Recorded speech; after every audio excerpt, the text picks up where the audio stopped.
Hello, everyone. It's Michael Jacob with Unleashing Intuition Secrets. Let's see if I can find the right spot here. So I can give you guys a nice view of the lake. All right. So Pam Bondi, is going to release the Epstein files within 30 days. All right. So I don't know if the Senate has voted yet on that, but regardless, she's going to release the files within 30 days. So there'll probably be, there's still going to be some, stuff taken out. So it's not revealing people's names and so forth. So I think we don't have to worry about that. What is it going to reveal? It's going to reveal what it's going to reveal.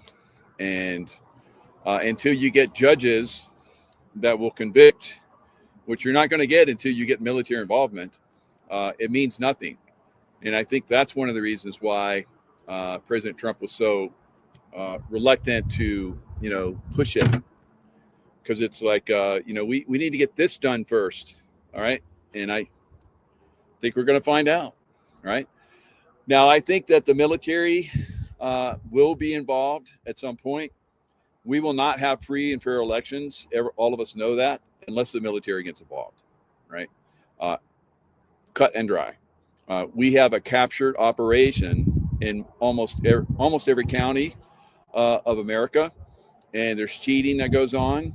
There's been cheating that's been going on for so long that it's not going to stop until somebody comes in and puts a stop to it physically by force, right? And if anyone wants to F around, they're going to find out, right?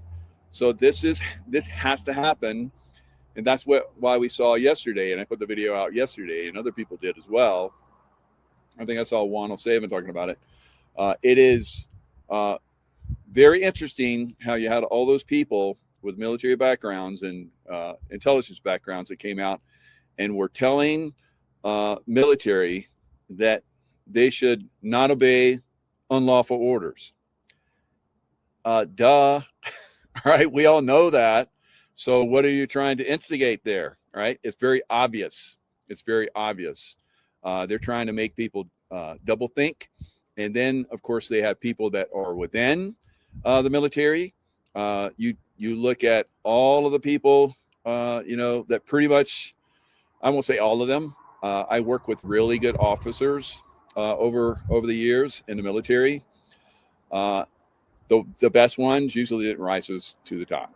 Same thing with enlisted. The best ones don't rise to the top, guys, because you have this, they want to control everything. And so political agendas get involved. We've seen that with a lot of people, like Admiral McCraven, right? Still, he went full on with Obama. Obama appointed him, so he went full on to the Obama camp, and he attacked President Trump. Right. So we've had other people that were at SEAL Team 6 when I was in the CIA in very close to Islamabad, where bin Laden was taken.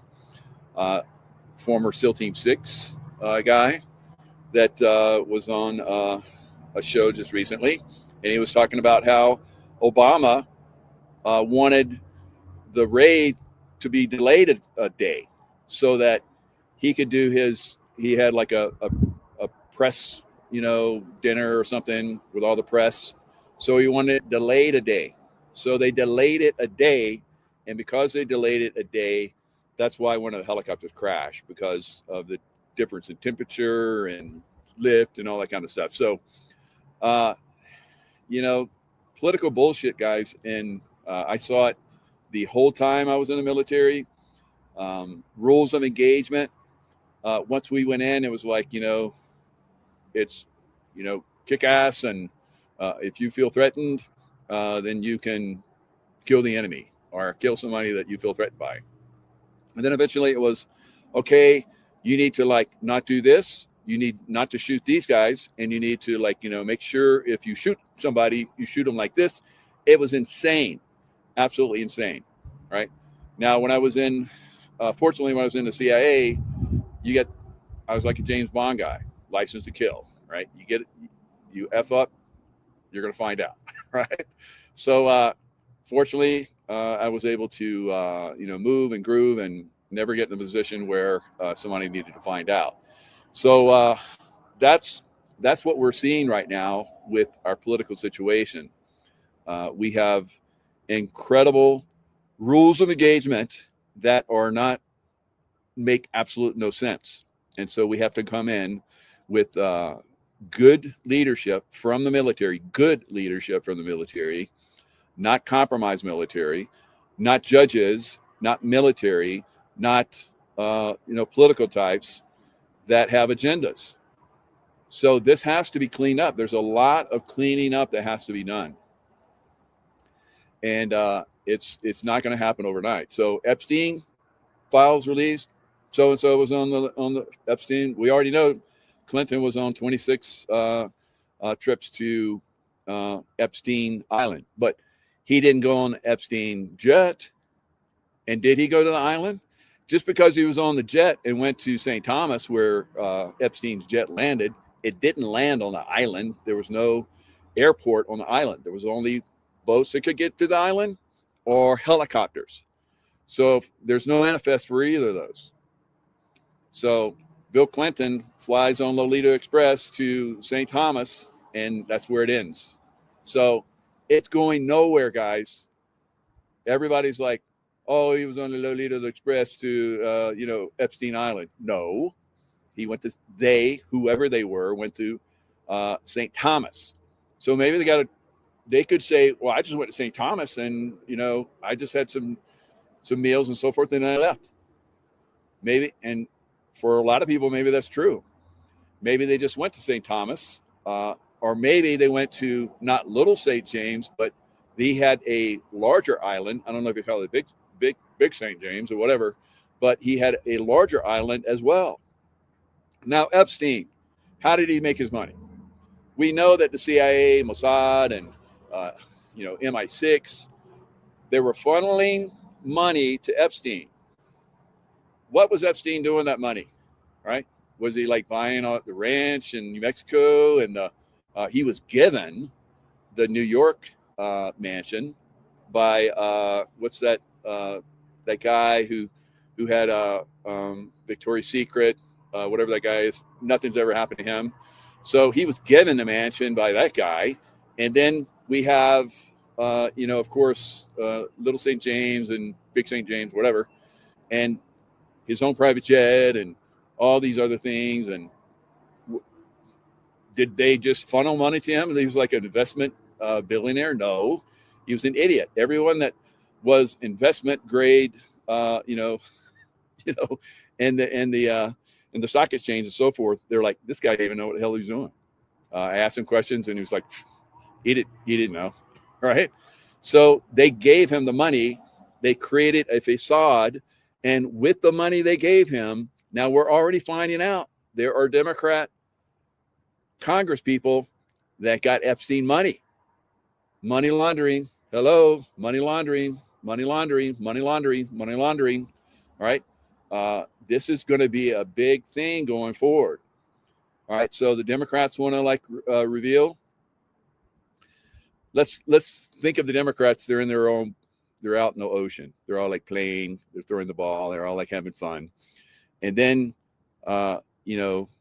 we find out that they've been doing bad things, and they know that they're in trouble. So what does one of them do? Takes out a knife and stabs one of their Democrat fellows. And then they say, run, shark, because now the shark's going to come to the blood-filled water, and they're chumming. So they're like going to start to take out. This is what we're seeing right now with the Democrat Party. They're sacrificing themselves to try and misdirect, information, misdirect attention. Look at them. They're bad. And the person that's saying, look at them, is probably one of the worst.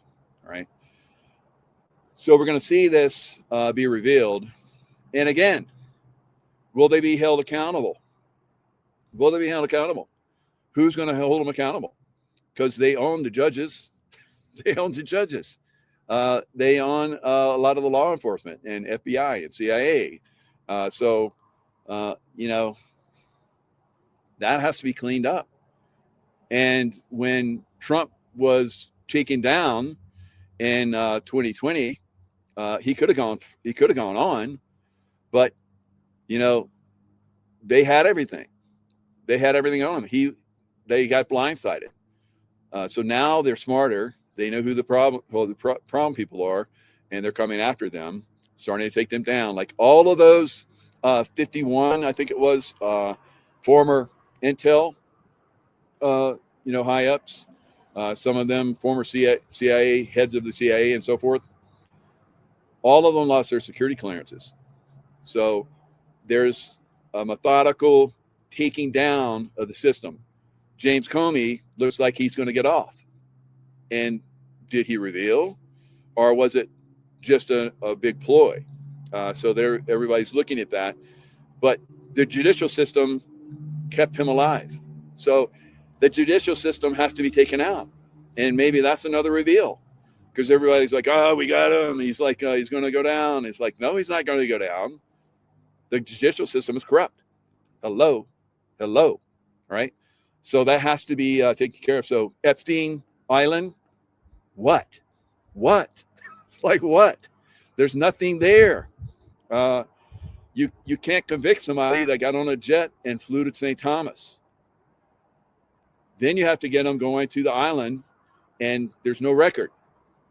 And then you have to get somebody to like verify that they're on the island. Okay, maybe somebody's like, somebody took a picture and they're at the island, and that gets shared, but that's nothing. What were they doing? They're standing around in the water, and we've seen some pictures like that. What does that mean? Oh, he's at Epstein Island. So, all right. So many of you have gone to places where crimes have been committed. All right. So because you were there, oh, you're guilty. Like, no, there has to be a crime, and somebody has to like prove it. This is not going to happen. It's not going to happen. Now you have people that are saying, of course, Ghislaine Maxwell and all these other people that were involved in recruiting. A lot of these people have said, yeah, I got recruited, and some of the Victoria's Secret models, I got recruited, all these different things. All right. So we know that some of these people were involved.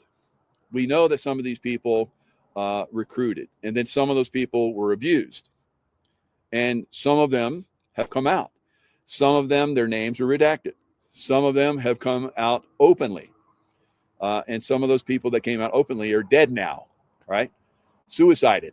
So who wants to stand up and say that, so-and-so, like Prince so-and-so, raped me when I was like 16, 17, whatever. And then that person comes out and says that, and now they're dead, right? They got millions of dollars, but now they're dead. What does that do for them? Who else wants to raise their hand and say they got abused? Not so many, right? So that's the problem also with revealing the Epstein files, because you have people that are going to cross verify. Oh, that's that person. Oh, Cindy Bye-Bye is now, involved, and she's going bye-bye, right? So that's what we're going to see. That's what we're going to see. So everybody that wanted this, we want the files. We want the files. We want the files before it's time. Before it's time. And they pressed it and they pressed it and they pressed it. And the Democrats saw, okay, they got a lot of people that want to do this. We can use this. We can chum the water with this. And some of our people will die, but we will survive, right? So that's what they're doing. That's what they're doing, all right? So now we can correlate and we can transpose the Epstein files onto election theft. We can transpose it onto child trafficking.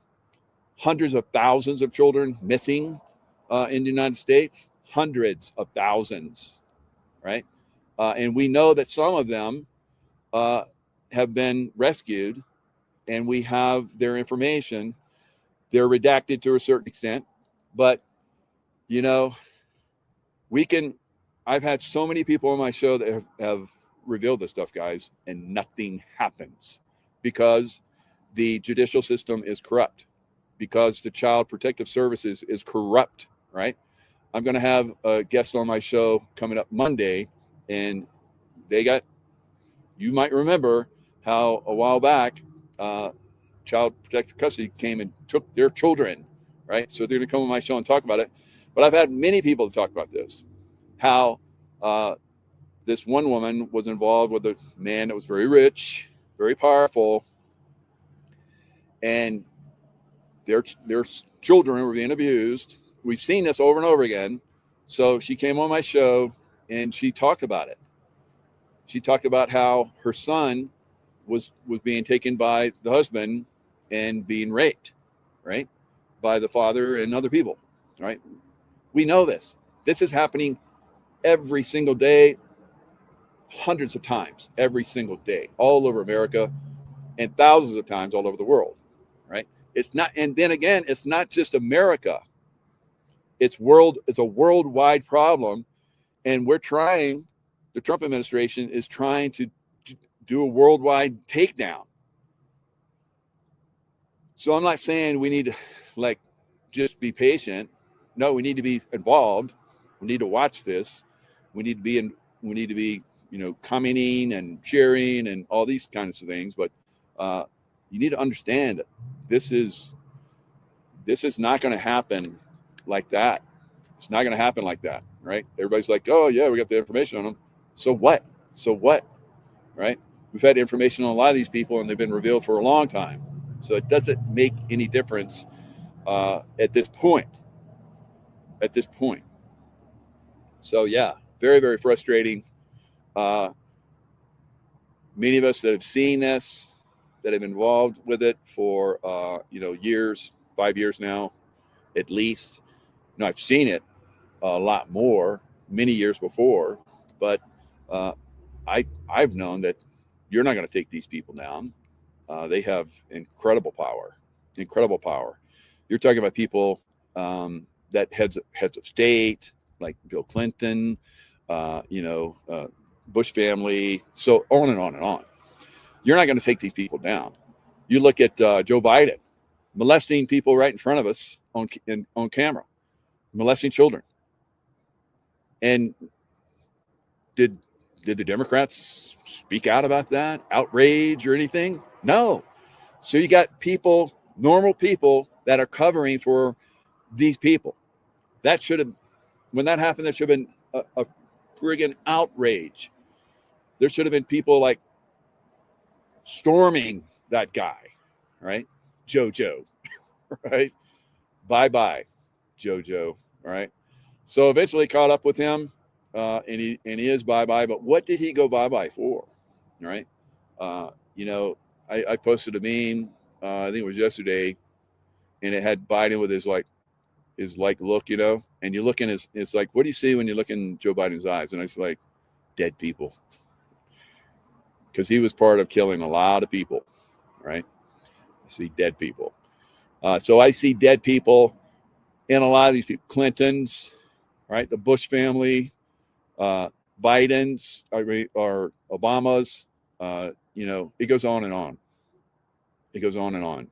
And then the people that were, involved in the administrations, just tremendous amount of horrific, control and so forth. So now these people have incredible money, and they use that money and funnel that money around to each other through varying means, like the CIA. The CIA is involved in trafficking and money laundering and weapons trafficking, on and on, drug trafficking. The CIA, right? I've talked about it on my show for freaking 5 years, right?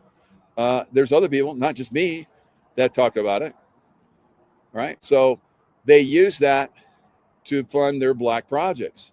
So those of us that have been in the CIA, we see all this. You see it, right? I've talked about it. Anything been done about it? Is the CIA still there? Yeah. So again, you're looking at powerful organizations with incredible amounts of control that are not going away overnight, right? We're moving in that direction, but a lot of you guys get frustrated and you whine and you pout and you cry and you insult, right? Insult me. It's like, what the frig, you know? I'm out here like risking my life sharing this information every friggin' day, multiple times a day, and you want to come in and criticize me? Come on. See, this is the stupidity that we're dealing with, right? You have to be more intelligent. You have to be more critical thinking, and you have to look at this stuff on a deeper level. And if you're not going to do that, you're just on a surface level. Well, you said.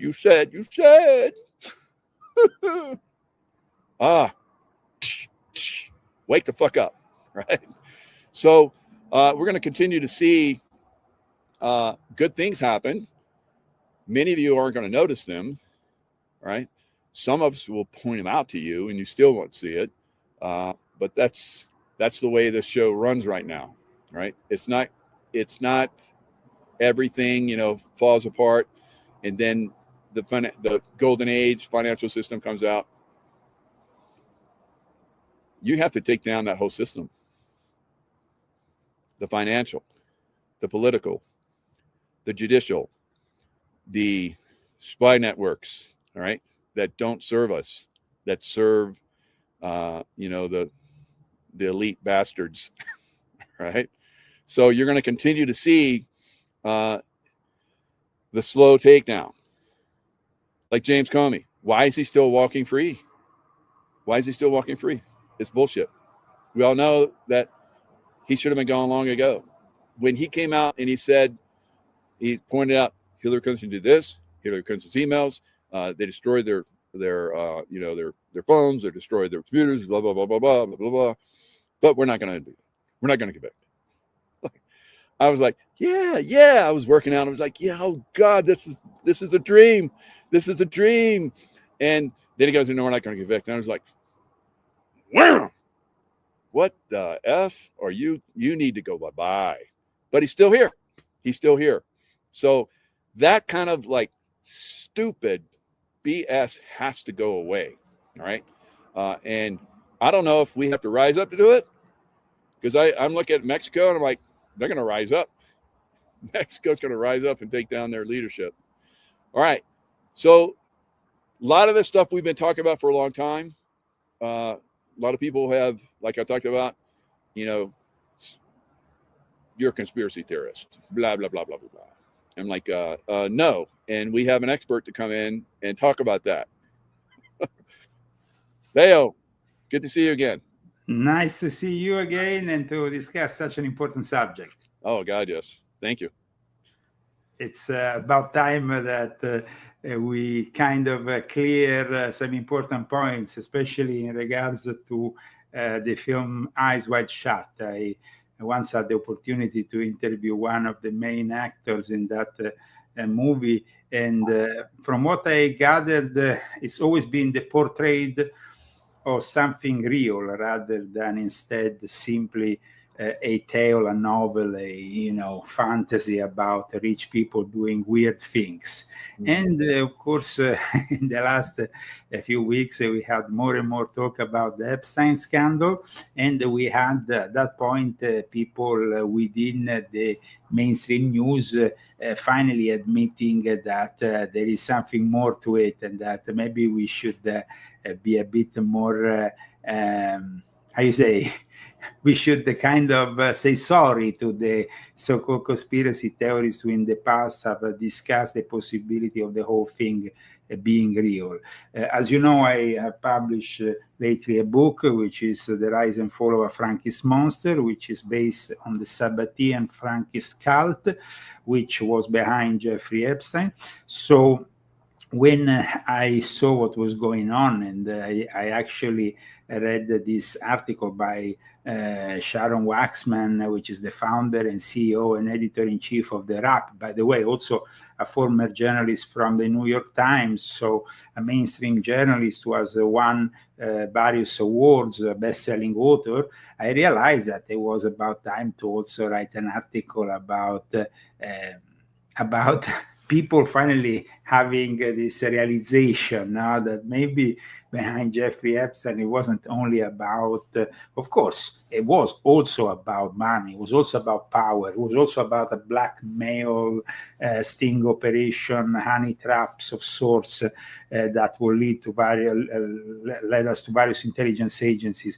But as we said in the last show, where you kindly offered me the possibility of presenting my book, the main thing that people get very confused on, Michael, is that it wasn't Jeffrey Epstein working for the Mossad, working for the CIA, is the other way around, because the whole deep state in the US, as well as Israel, is controlled by the Sabbatian Frankist, as well as the Jesuits. We had the ulterior confirmation of this from a visit that happened just in the last few hours at the Vatican, which is quite incredible. Pope Leo XIV, who is, as you know, connected to Chicago, guested Governor J.B. Pritzker.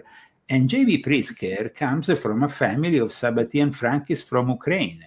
So it's, and when we see also how then Leo XIV, who we have discussed many times on your show, and who from the very beginning I told you was probably worse than Pope Francis himself, though he was crafted and molded by Pope Francis.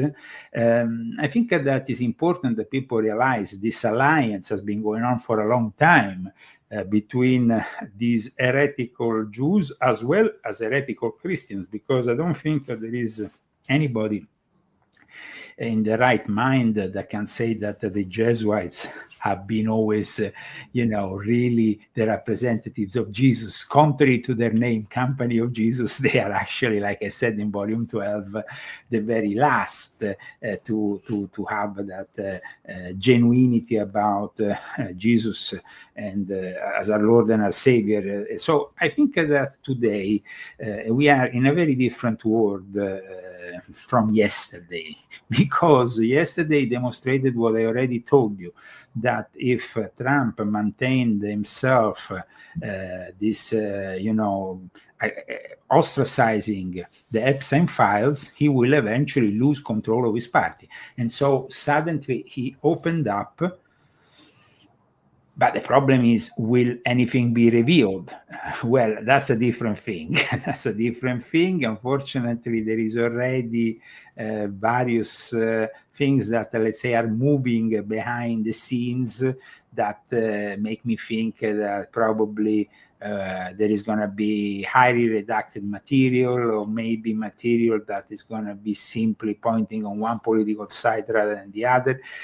The Americans are not going to stand for all this. So this is going to be a disservice to the American people, because this whole matter was politicized in a way which shouldn't have, we should never support in any way, shape or form the pedophiles. And that's why this book, as you know, is dedicated to the victims of Jeffrey Epstein. I don't care, about the White House and what they think. If they are in the wrong, I condemn them. But just think for a moment, Michael, who we had in the White House for the last few decades? A bunch of perverts, all of them. Absolutely. All of them. So we start, we want to start with Bill Clinton. Well, no comment. A guy, aside from Monica Lewinsky, we know that he was flying on the Lolita Express very frequently. Then who we have? George W. Bush, who apparently brought male prostitutes to the White House. And who we have next? Obama, who had a guy a guy called Sinclair in a limo when he was still a senator, doing him a blow without. I don't even want to say blowjob, because now everybody's talking about, this Baba, who's this and that. But the problem is that it's not about one president. It's about a system.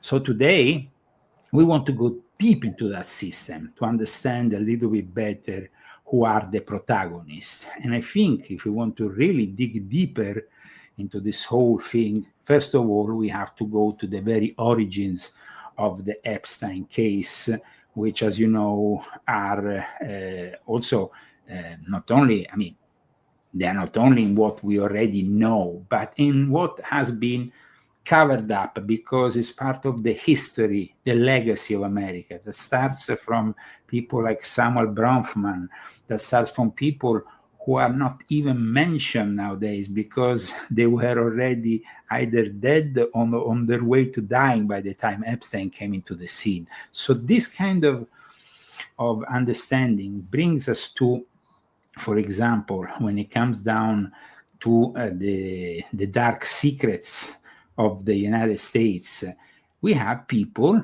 who maybe presented themselves in a certain way, and we always have accepted these people as being the guides of our society, the philanthropists, all these people who maybe, we perceive as being just, but in reality they are not. One of these people who in reality had a very dark and sinister background, aside from his public one, was a guy who died in 1976 when Jeffrey Epstein was just starting to raise his profile by being recruited by Donald Barr. And I'm talking about a guy called Levis Rosenstiel, who was of course, a Jewish person, known for his philanthropist fundraiser and for Jewish causes. He was the founder of Shanley Industries and an American liquor company, very active during, of course, the Prohibition years. But who is behind all that? And who is he connected to? Well, and how does he get all the way then to Donald J. Trump and to Jeffrey Epstein? Because these are things that need to be discussed today in order to have a more honest and clear vision of things. And so today, I hope that we can clarify such matters. So for me, today is about clearing and understanding that, for example, Levis Rosenstiel created in the background of America's, let's say, the American dream of the 1950s, a blackmailing operation that was exactly like Epstein. And who inherited this operation? Somebody who then was very close to the future president of the United States, who I have talked about also in my latest book. Somebody who took from that blackmailing legacy, which went and blackmailed even people like J. Edgar Hoover, in the head of the FBI. So people will say, but who is this connection that brings us all the way to Donald J. Trump? Well, that connection is Roy Cohn. The Roy Cohn who was connected to Ronald Reagan's administration, but Roy Cohn was the mentor of Donald J. Trump, and he was the guy who actually inherited from the previously mentioned Levis Rosenstiel the whole backbone of this blackmailing operation. So I think that it's very important to understand that Jeffrey Epstein is not the only one. He's probably not going to be the last one, but he was definitely not the first one to do all this.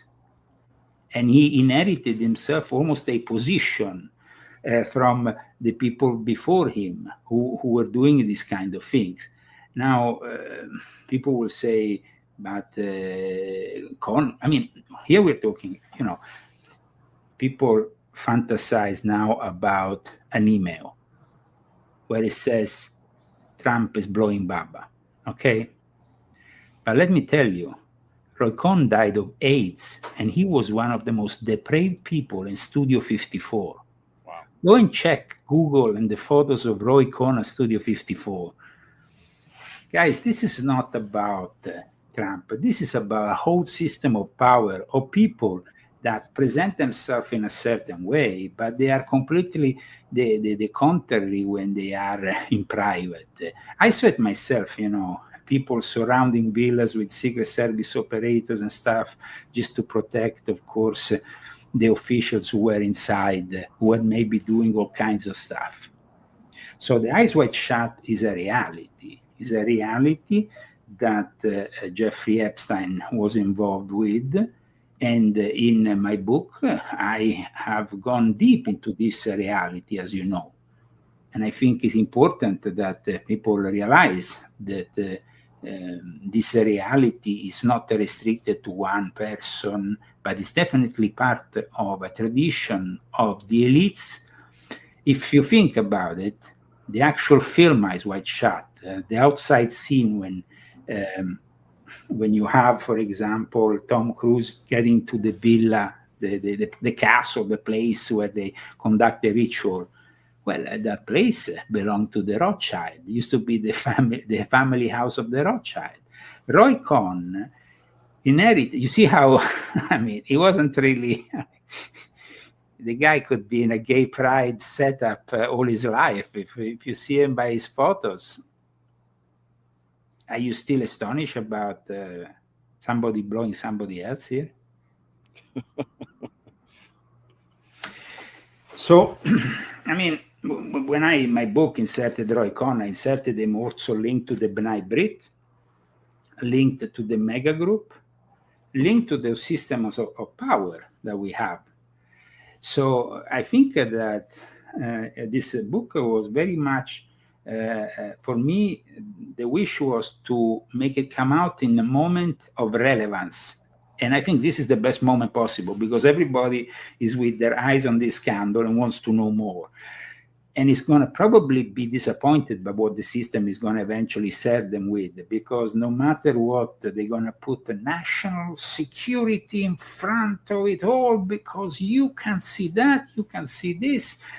Do you really think they're going to show you Ehud Barak raping Virginia Giuffre? No, they're never going to show you Ehud Barak.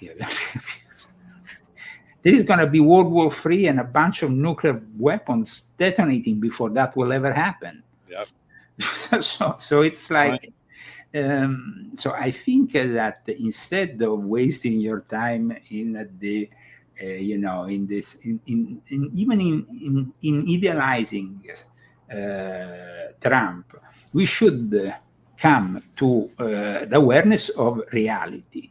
And me, I've always been a realist. I know that at times this makes people uncomfortable because they like to be a little bit, on the safe side. And maybe they like to also idealize people and the possibility that we can defeat the New World Order.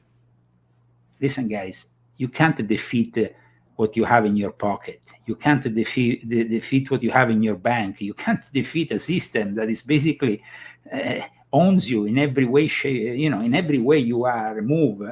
You have a system that in some way owns you.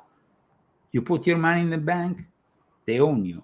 You work for somebody, you take a salary, you are part of the institutions that, of course, service this great United States of America.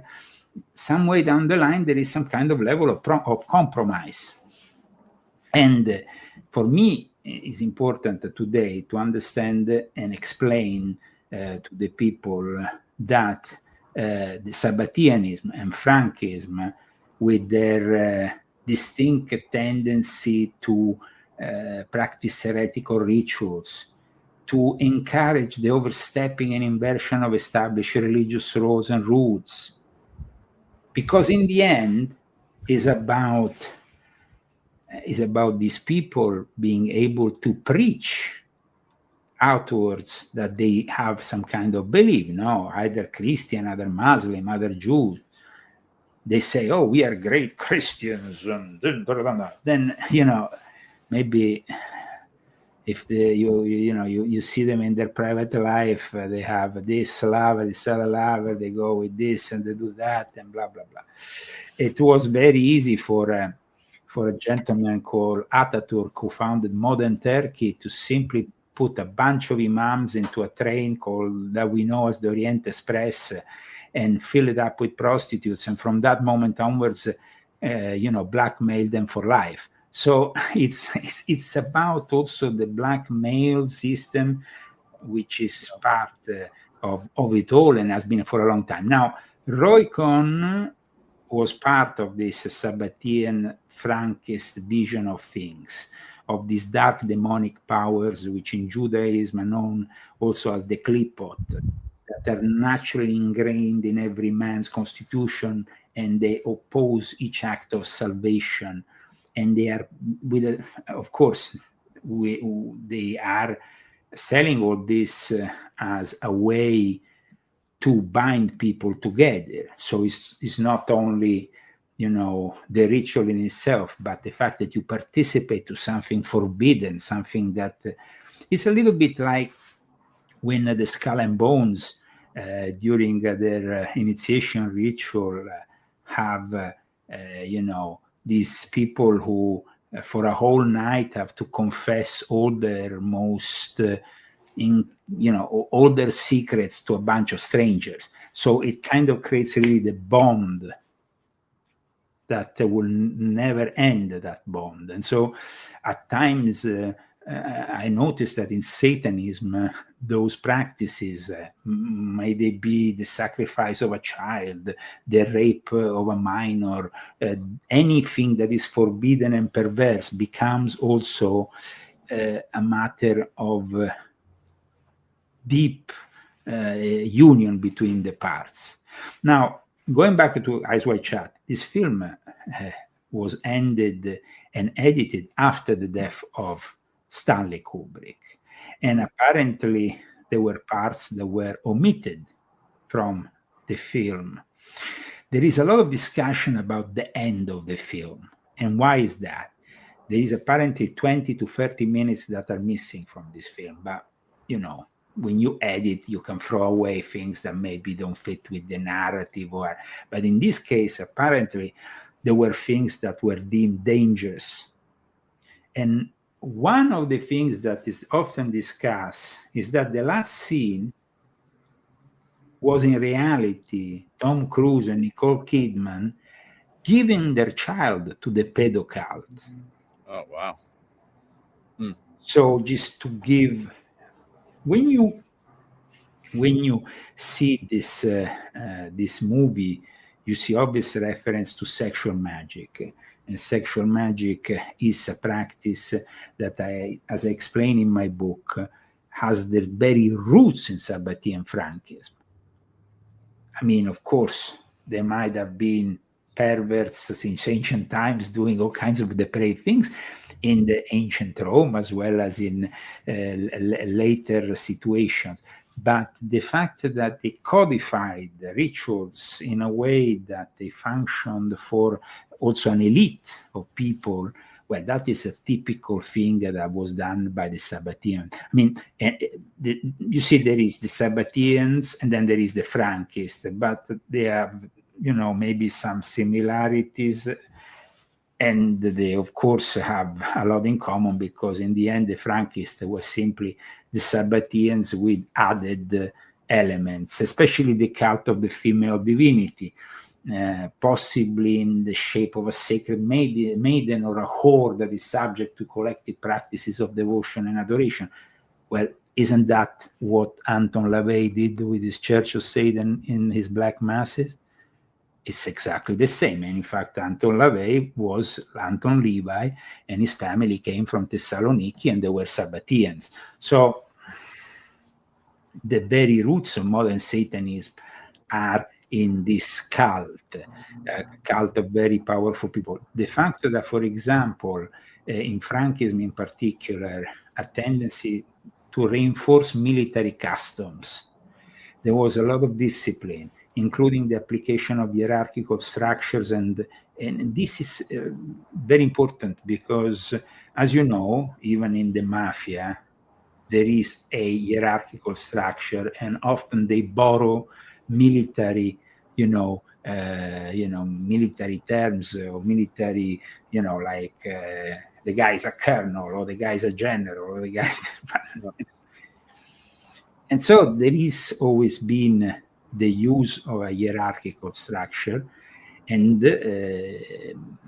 this, of course, also with the possibility that at the moment what we are seeing is going to develop in two directions.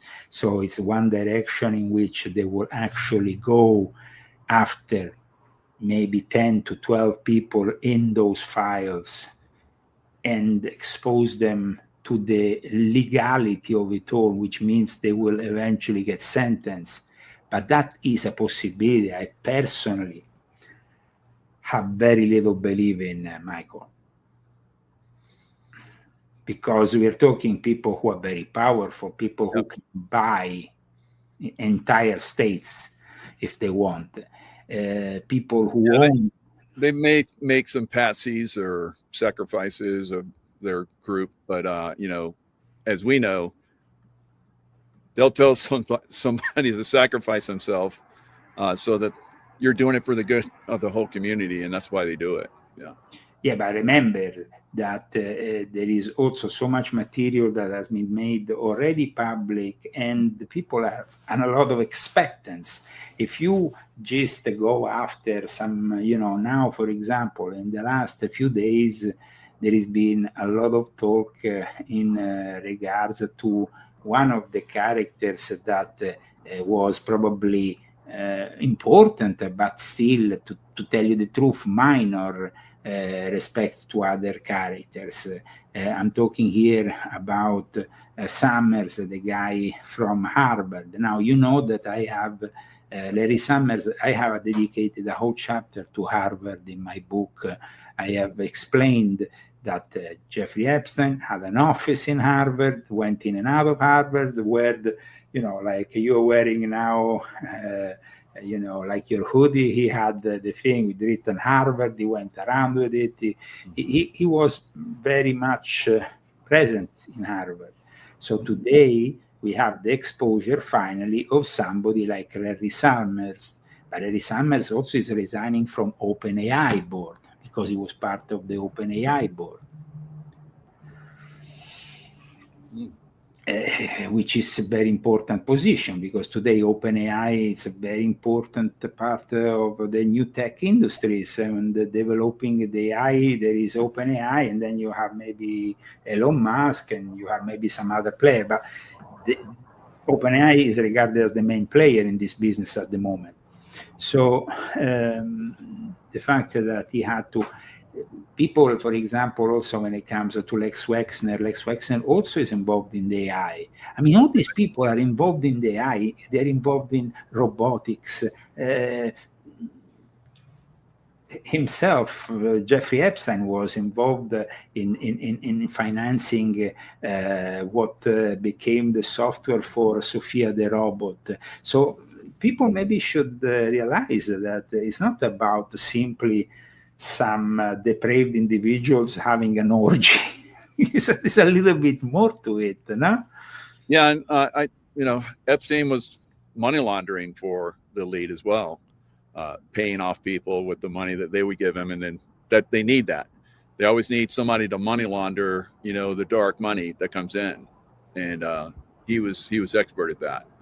The CIA does, they'd have black ops, and they need to have money laundered into that. And, so they do human trafficking. I've seen this overseas. They do human trafficking, weapons trafficking, drug trafficking. And then they have someone like Jeffrey Epstein that will funnel that money in. They'll create a facade business. And in that facade business, they'll have someone collecting information. I saw that all the time when I was in the CIA. So Jeffrey Epstein was a facade business.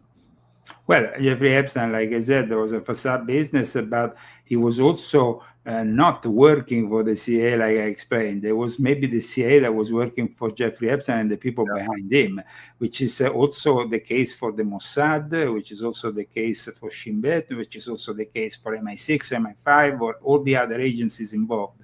When it comes, for example, to the mega group, which I discussed the other time, one of the characters was Lauder, the Estee Lauder Cosmetics name comes into no. But the fact that there was also a banking lodge, banking and finance lodge of the B'nai Brit. I talk about this in my book. And it's very important because it was connected to Cohn and to Ronald Lauder. Now, these are very important people here because apparently, like I said, Cohn was running a similar operation to Jeffrey Epstein. Then he dies of AIDS.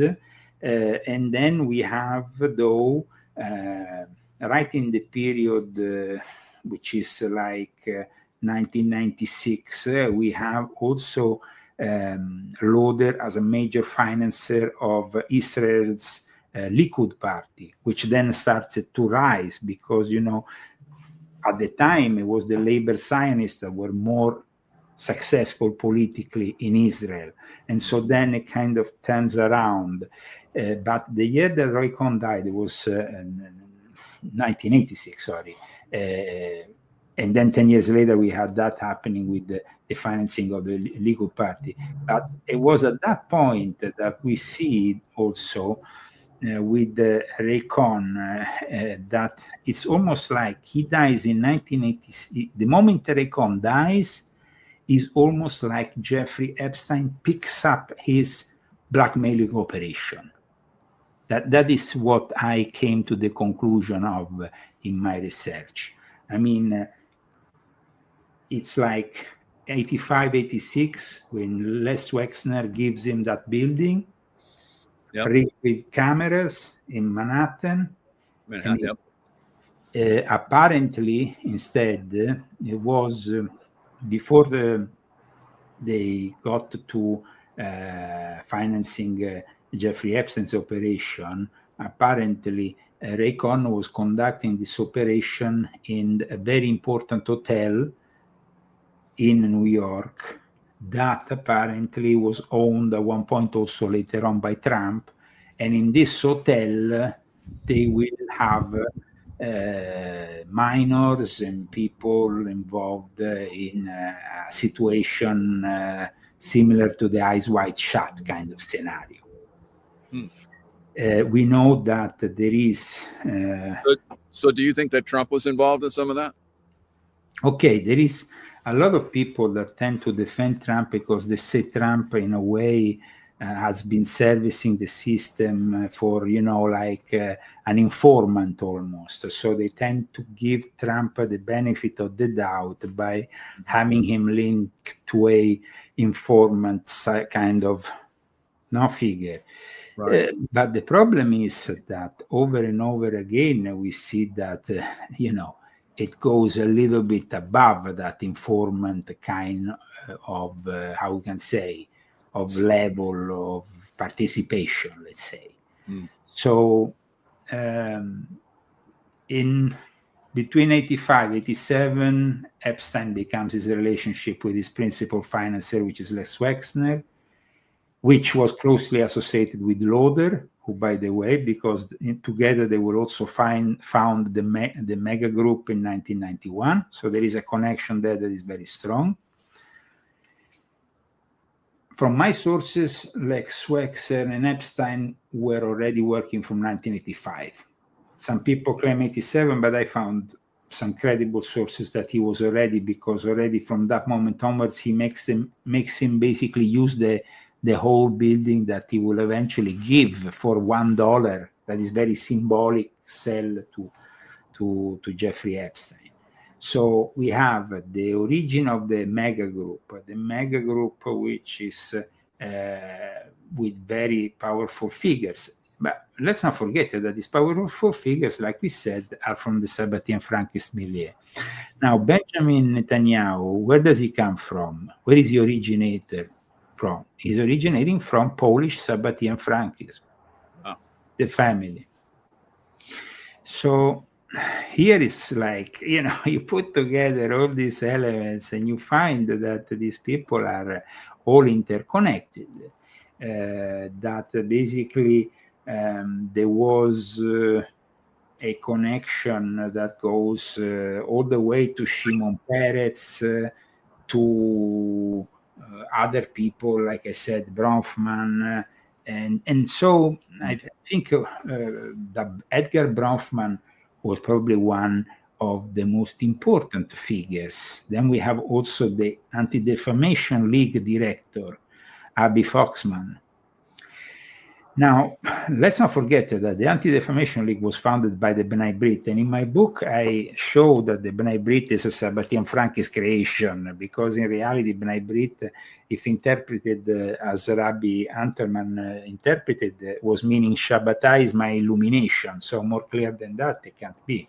Now, the major supporters of ADL included the Ronald Lauder, of course, which is still a powerful figure to this day. And then you had many others like Max Fisher and so on. But here we are talking about people, it's always like people say, oh, Jeffrey Epstein, his connection with Israel, he was working for the Mossad. And I'm like laughing, because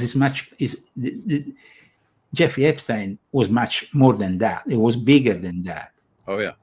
It was a world enterprise, because you shouldn't restrict the power of the Sabbatian Frankist simply to one country. When they have created a banking system that is worldwide, when 20%, like we said, of the Bank of China is owned by the Rothschild, when the Rothschild themselves have been like inspirational for the film Eyes Wide Shut, because the actual place was a bill of the Rothschild.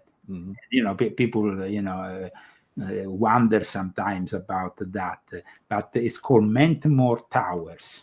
Mentmore Towers has a long history, because it was in the 1850s that the Rothschild families arrived in this village of Mentmore in Buckinghamshire, and they established what became a very beautiful building, because it is a very beautiful. I mean, you see it outside, when Tom Cruise arrives there with the mask on and the thing, and it was the place where Baron Meyer the Rothschild really developed an incredible situation, because he actually started to buy all the land there in 1846. And it was then sold quite recently. At one point, it became the headquarters of the Maharishi Foundation, which is like another kind of one of these gurus from the 1960s that developed his influence also. So in England, but Baron Rothschild, together with other figures of the Rothschild families, were, as I describe in my book, doing what the Frankists wanted to do to expand themselves, marrying to Christian aristocratic families. And initially was Catholic, and then it became members of the Church of England, especially influential for what then became the Balfour Declaration, the very layout that then created the State of Israel. So I think that somebody says, weren't the Rothschild and the Royal Court? They were, of course, they married into the nobility, but not only in England, also in Austria before that. Also, the process that Jacob Frank started wasn't only the Rothschild, there was a whole group of bankers, the more prominent ones, the more known ones, and probably the ones that everybody has in mind whenever there is a conspiracy theory are the Rothschild. But like you have read in my book, they're not the only ones. They are one of the more influential, but they are not the only ones. And they all help each other, because that is the strength of this whole thing. You see, the Jewish people have been persecuted, and of course they have always had this, this thing of helping each other. But at the same time, the Sabbatian Frankists that infiltrated Judaism and then manipulated from within has become like the virus, let's say, a bit like for the Christian world, the Jesuits. The Jesuits were the virus initially that infiltrated all the reform movement, and then in the end, see where we are now today, where basically most Christian groups of all sorts are controlled by the Vatican, and even the King of England goes there, so it's kind of like all coming together. But like I said, the Eyes Wide Shut indication made by Stanley Kubrick, by simply because you see this Mentmore Towers is in bad condition, so they couldn't film within Mentmore Towers. But because it symbolized for Kubrick the power of the Rothschild, he wanted that image in the collective consciousness to be projected, connected to this Eyes Wide Shut. So I think that is an important element that we can add to our story, together with the fact that nowadays, like I said, there is journalists like the one I mentioned earlier, Sharon Waxman, but also other ones who are more and more admitting that, like the intrepid journalist from the Miami Herald, Julie K. Brown, who was the first to expose Epstein crimes when he was first condemned, says that, and confirmed in a phone call with Sharon Waxman, that Epstein, Eyes Wide Shut, was a reality, and that it was a Eyes Wide Shut cabal that Epstein was heading. However, after these admissions have been made by the mainstream press, I don't think that we will have more of these admissions, because it will get too close to then the very finances of all these newspapers where they work for. And it will be at one point.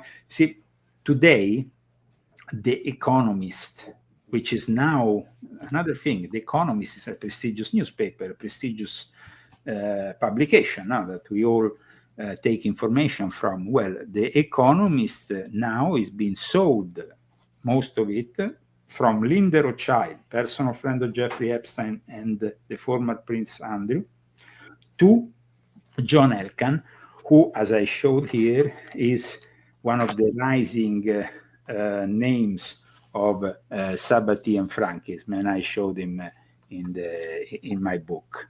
And the interesting thing about The Economist today is that they are making some very, very dark forecast for next year. I don't know if you heard about it, but they are the forecast that they are basically saying, The Economist is predicting for 2026 war, pestilence, and financial collapse. Wow. And if the Sabbatian Frankists who own it are actually making that public, what do you think is the purpose for doing that? Because, I mean, it seems like either they are telling us what is about to happen, what they're about to do to us in order to achieve the Great Reset, which has always been their ultimate plan by 2030. See, yesterday, one thing that really bothered me was to see, while all this theatrics, politics was going on, there was, of course, the Saudi Arabian prince, head of Saudi Arabia, receiving the White House, and there was the state dinner. In the state dinner, we saw once again Elon Musk. Elon Musk has recently stated in both at the presentation of his robots and his yearly inventions, whatever that is, to his shareholders, he has said one very important thing. Apart I mean, some of it can be interpreted as maybe over the top, but amongst the various things that he's pushing Optimus, the robot, as the solution for all world problems. Okay. But at the same time, he said that will make most of the planet lose their jobs. So working will be facultative, and he announced the fact that we will all be on a universal income. And I'm talking to you about the dinner that happened yesterday at the White House, because one of the major finances in the world of AI, as I explained in my volume 10 of my confessions, is Saudi Arabia. Is the prince that was received yesterday in the White House, and I mean, Prince Mohammed bin Salman is not a guy that personally I would have received in the White House after what happened on 9/11. Now, it's true, like I explained, that there was 9/11 is partly an inside job as well as an outside job. And but there is a heavy responsibility from Saudi Arabia. But there is also, if you think about it, and this is very, very particular because this is something that really, if you think about this connection, Jeffrey Epstein had a very particular relationship with the Saudi royal family and traveled to the kingdom in the last years of his life. Wow. And he used a foreign passport with fake name to enter Saudi Arabia. And one thing that, and you know, as a former CIA operative, one thing that you can detect in a spy is the use of passports. They always change them all the time. They claim they lose them because they don't want the stamps to be detected by the people in the next place they visit. That is a classic. You know, a normal person, if he goes through all these countries, will have 30 stamps, but then it will be a liability. So he was losing his passport every 2 minutes. But at the same time, the fact that there was this link with the Saudi royal family, and suddenly, while this whole thing is going on in Congress, Trump is inviting the head of the Saudi royal family. You think that is a coincidence? Good point. Wow. How about that? Wow. It's something that makes you understand that there is something else going on here. Yeah. And it's pretty scary. I think it's very suspicious and very scary. But of course, amongst also the various things that were found amongst the items seized from Jeffrey Epstein's estate, especially in New York, there was a so-called, and I hear it, fake Saudi passport. Mm-hmm. That's right. So I mean, well, I mean, he's working for the intelligence agencies, and I can tell you, they can make passports easily for anyone. Why Saudi? And plus, right, the residence in another place that was kind of interesting in our story, and that's Austria. Because Austria is connected to also all this story. So it's like there is a connection there down the line with Austria also. Because at the time, and this is then makes much more sense for our viewers to understand, Ronald Lauder became, at that time, in the US ambassador to Austria.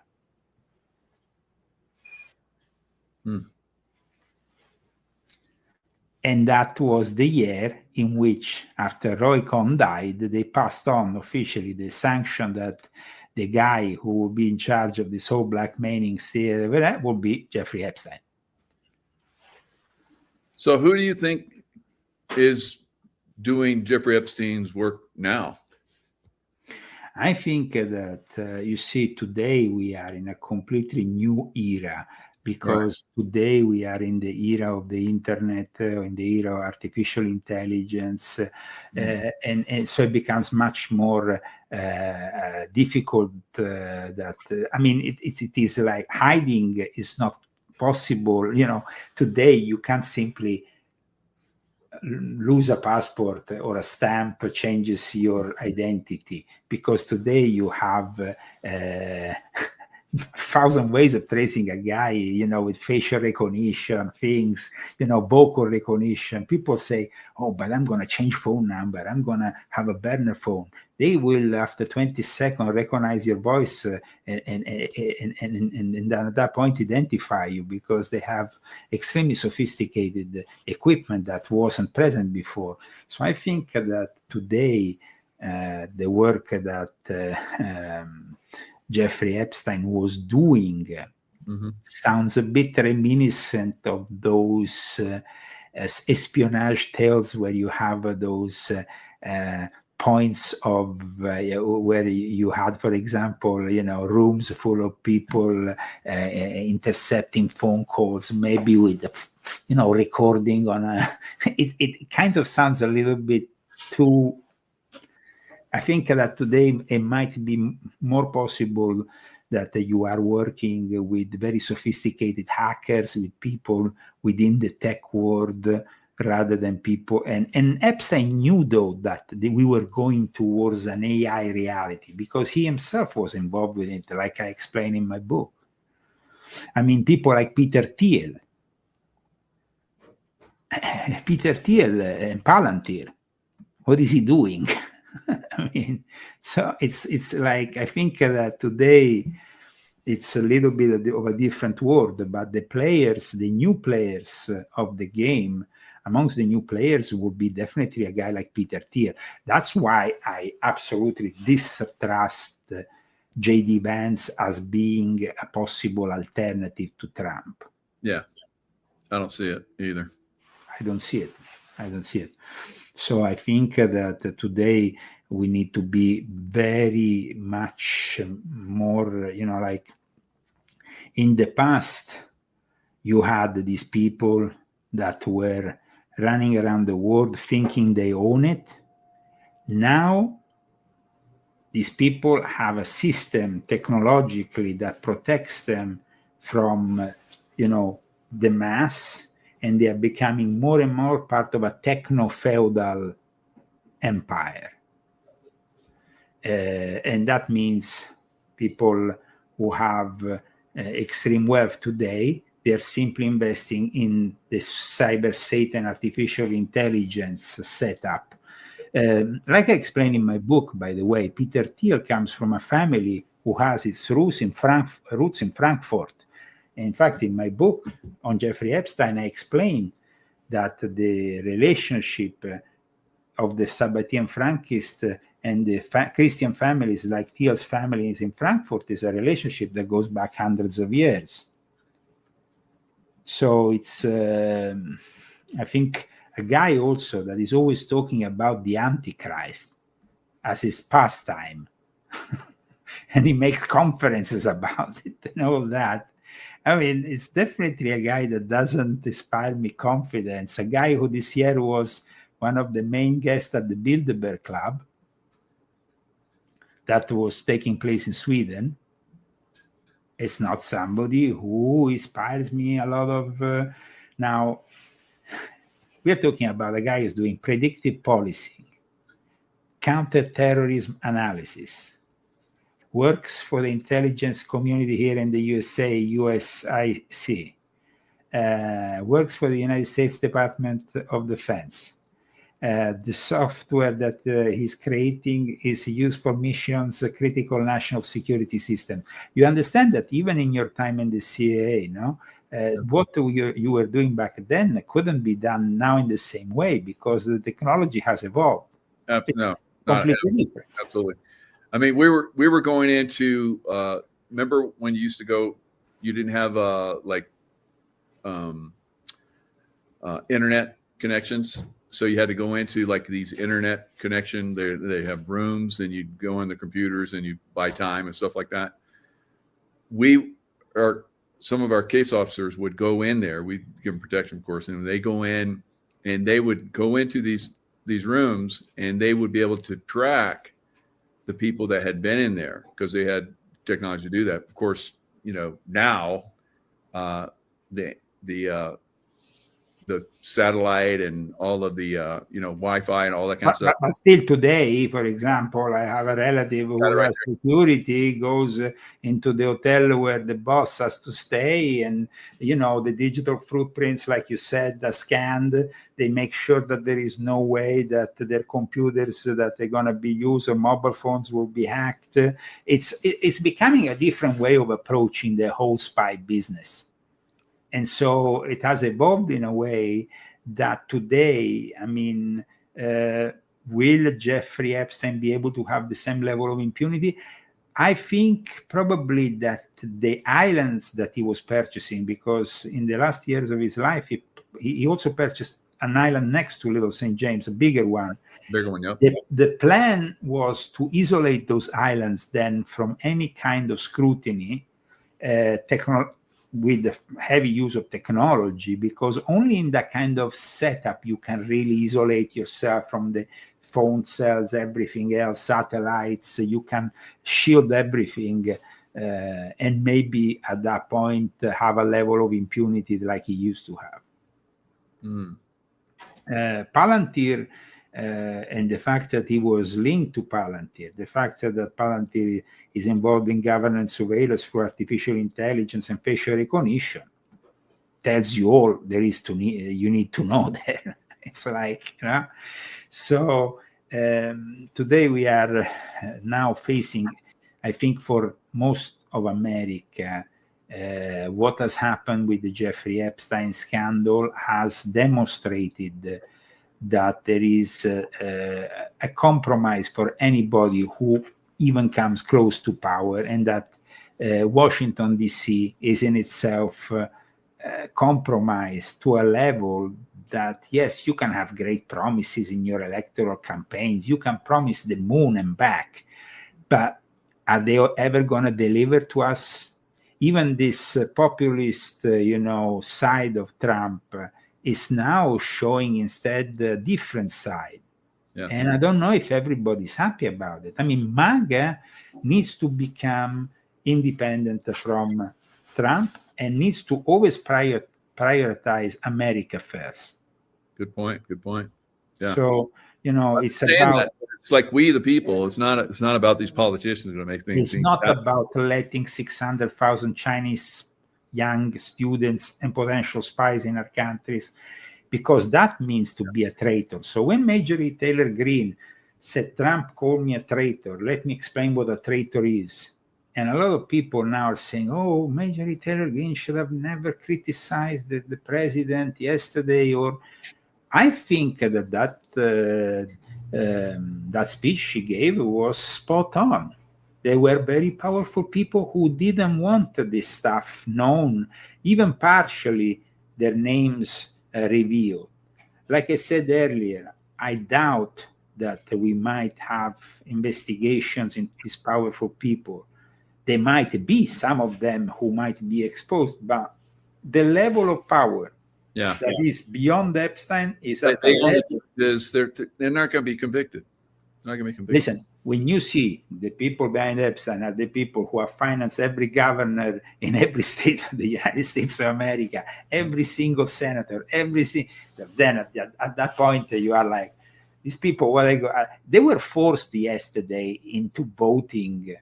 And it was kind of like really funny to see that there was only this one loose guy, right, who voted no. And I think that the loose guy who voted no, probably, maybe he had more coherence than other people. Maybe he knew that there was political suicide, though, because at that point, he appeared everywhere and everywhere. that guy is never going to have a future in politics anymore. Yeah, he's I can't think of his name right now. From Louisiana, he's pretty strong. Yeah.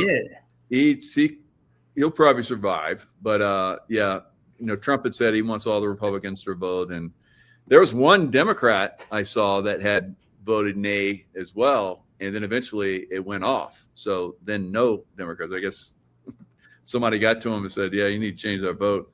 But there's nothing going to happen. I agree with you. It's. But I mean, the guy we're talking is this Clay. What's his name? Higgins or that's it. Clay, yeah, from Louisiana. Clay Higgins, I think that's it. Yeah. The thing is, when you start saying, okay, we can't expose because there is this and this other reason. At the end of the day, who are these people in Congress representing? In theory, the people of the United States of America, we citizens of the United, we the people should be owning their asses, but we are not. Yes. So it's like these people are compromised, and the level of compromise that has been shown now has been, I think, disappointing for all of us. Yes.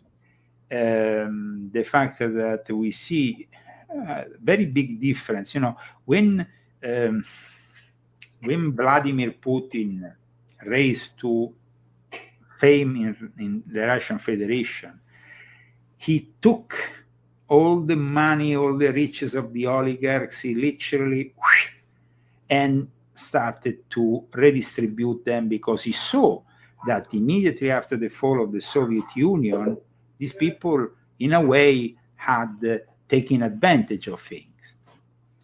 So I think that it's important to realize that a leader needs to be just. A leader needs to be just. A leader needs to be somebody who also gives back to the people.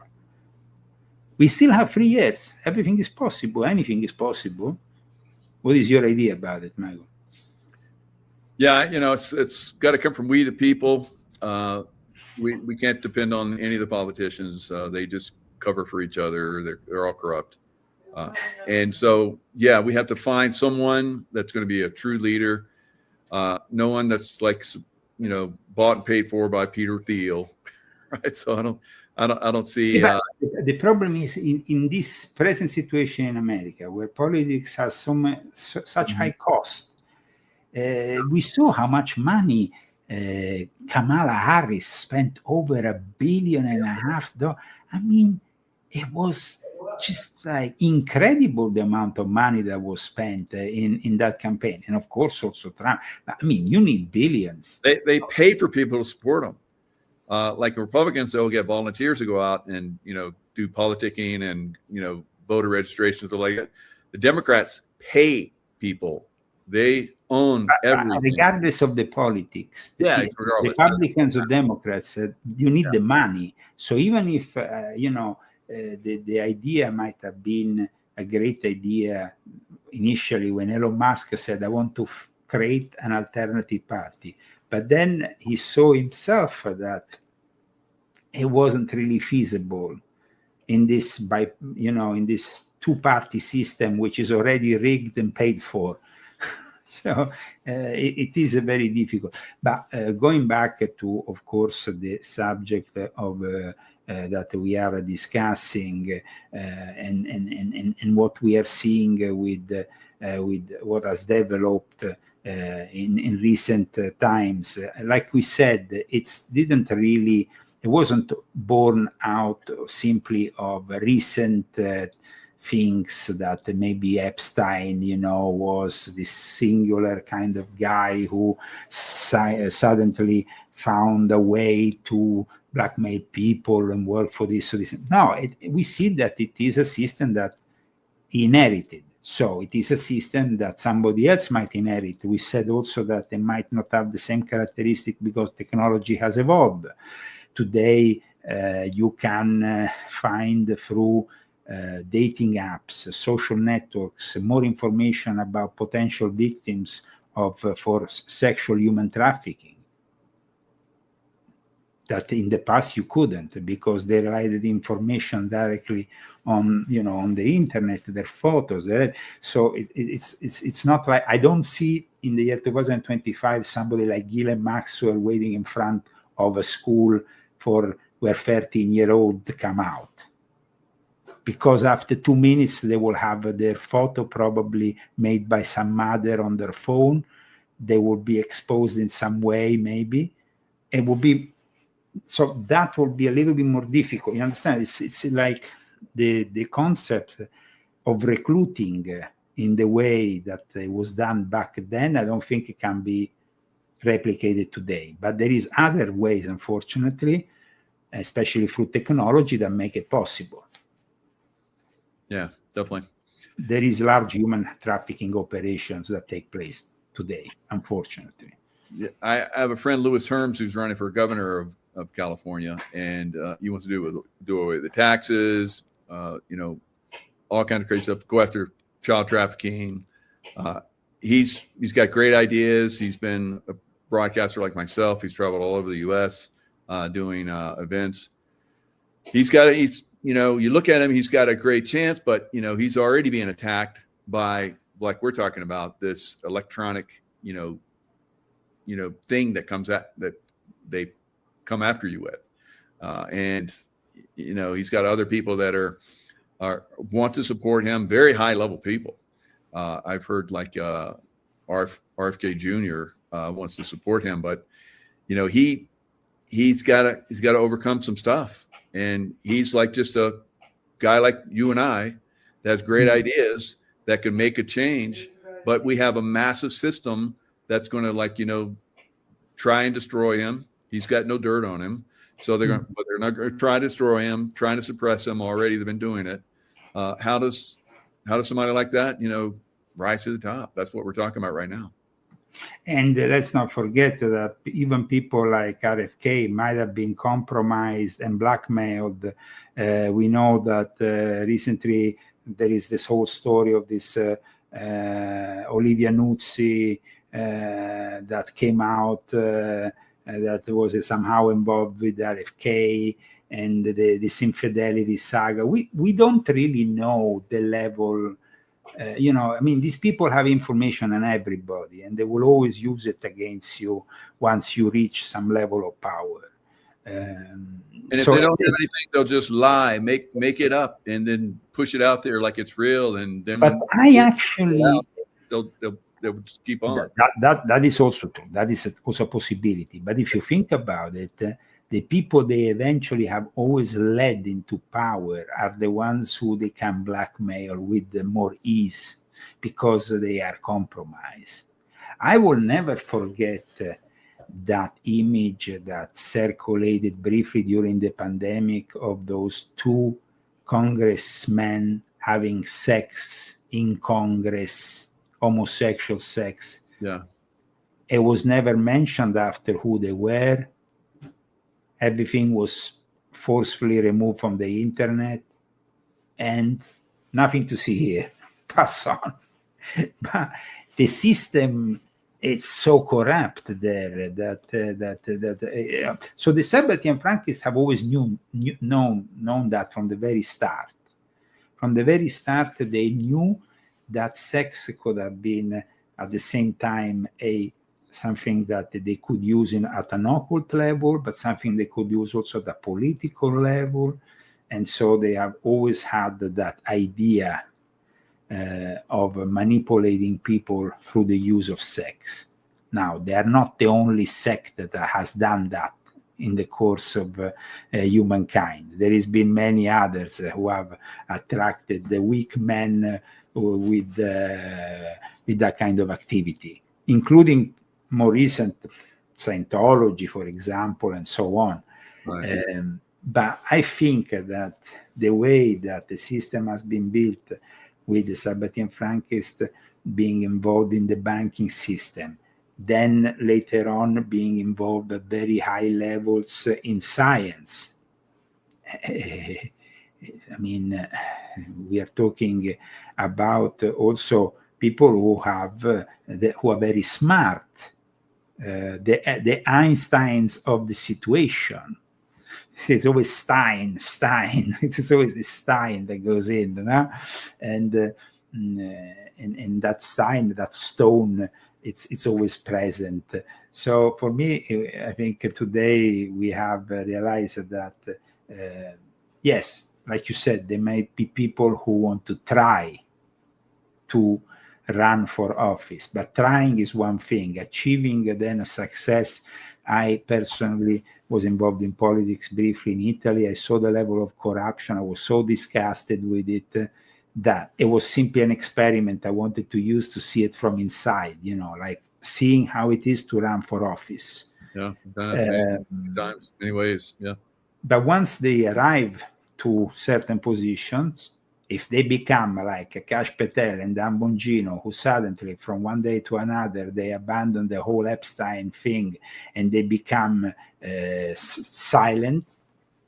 Dan Bongino was a guy who was doing shows every day, who was very public, very talkative. He maybe gives an occasional 1 to 4, maybe one interview a month, maybe. But we're talking about really levels of silence which are kind of disturbing if you think about it. Mm-hmm. No? Definitely. Yeah. So we definitely have to maybe in the future go back on this topic, because I'm sure that once it's gonna evolve in one direction or the other, the Epstein saga is not gonna end up here simply with this vote in Congress, because I think that either they're going to redact the hell out of it, either they're going to start to stop certain things. And then let's also think about the fact that what they are making public in those so-called Epstein files that the Congress wants to is been voting for is not the entirety of the judiciary material that is available. So it's always partial. So the people will be more and more disappointed, disgusted, drawn to abandon politics, and then at the same time we are instead being more and more manipulated by a reality where the AI will probably lead us from the White House, and Congress will become a simple tool of this artificial reality which is taking place. That is unfortunately what's going to happen. In 10 years from now, politics is not going to have the same identity. And, well, there's other ways that they can, compromise and, threaten. I was talking to a doctor earlier today, and he said that he and another group, very powerful group, had basically convinced Trump that he didn't need to go forward with Operation Warp Speed. And then he had a meeting with, very high-level people, Microsoft, Bill Gates type, who came in, and he had a vial, and he said, this vial right here will kill 75% of the people of the earth. And we have these in different locations around the earth. You will do the vaccination, or we will release it. That's what he said. So, there's many other ways to compromise. We don't have to have people compromise sex positions with children or whatever.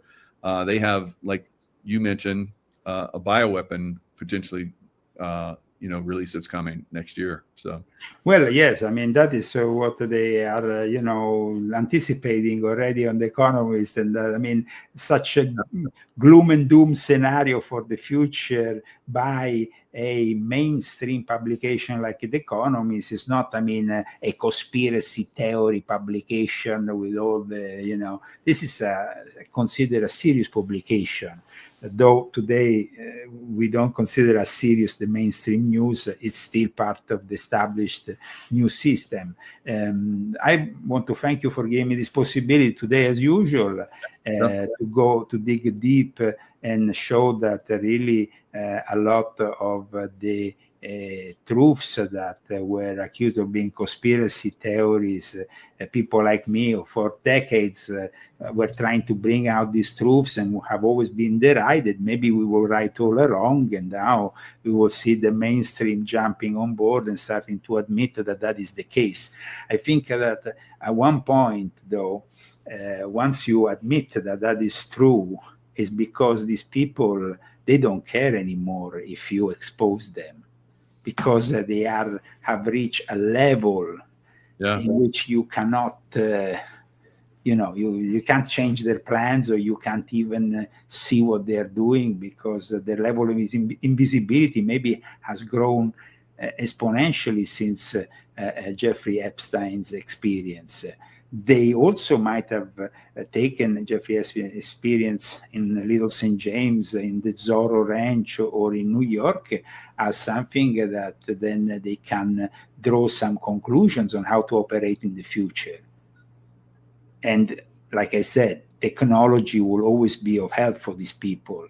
And now in volume 11, you see, you have just shown the image of Thomas Crooks, which is now being debated because they say that he was also into the fairy. He was also had a whole digital imprint that wasn't taken seriously or ever made public by the FBI. Let's not forget that his body was quickly eliminated and incinerated, and we don't have any trace of it. The FBI needed to be exposed by Pambondi, Dan Bongino, Kash Patel, who is now in charge of it. We thought about finally a Department of Justice who will be put upside down, and all wokeism will be expelled, and the deep state will be running away and hiding after that. But I don't see that happening, unfortunately. I see, unfortunately, these people still in charge. And it seems like you can maybe change the facade a little bit. It's very symbolic what has happened to the Little St. James Temple of Jeffrey Epstein, because this image here, now they have painted it in white, and it's like really? They have, because they have made the island a tourist island. So they have purified it almost with the painting into white, very symbolic, of wanting to purify the whole thing. But we remember also what was written in the Georgia Guidestones, that suddenly in the middle of the pandemic, they were blown up like... Their message was there. And it's a message that will stay in our minds. So thank you for once again giving me the opportunity for this great chat with you. And let's hope that people can really understand it's not about the politics anymore. It's about awareness. And once you have that awareness, try to make the best of it without following the rules and following the trends of the system that is pushing you one against the other, because there is no just people in this political establishment of sorts. They might be a little bit better than the other for a number of reasons. Of course, I voted for Trump. Many other people who are following us today voted for Trump. We dodged the bullet with Kamala Harris. But the problem is that anybody that arrives there, especially in their second mandate, the level of compromise is much higher. Yeah. And we have seen it with many other presidents also in their second mandate. It's almost like in the second mandate, they have to make everybody happy, their friends in the upper echelons happy before they make happy the masses, because they don't have any reasons to, they're not going to present themselves for another election. They don't need the support of the people. They need the support of the establishment. Right. And that's what I've seen yesterday with that dinner in the White House, unfortunately. God bless you all, and God bless great Michael Jago that can continue his mission. Take care. Take care. Thanks a lot.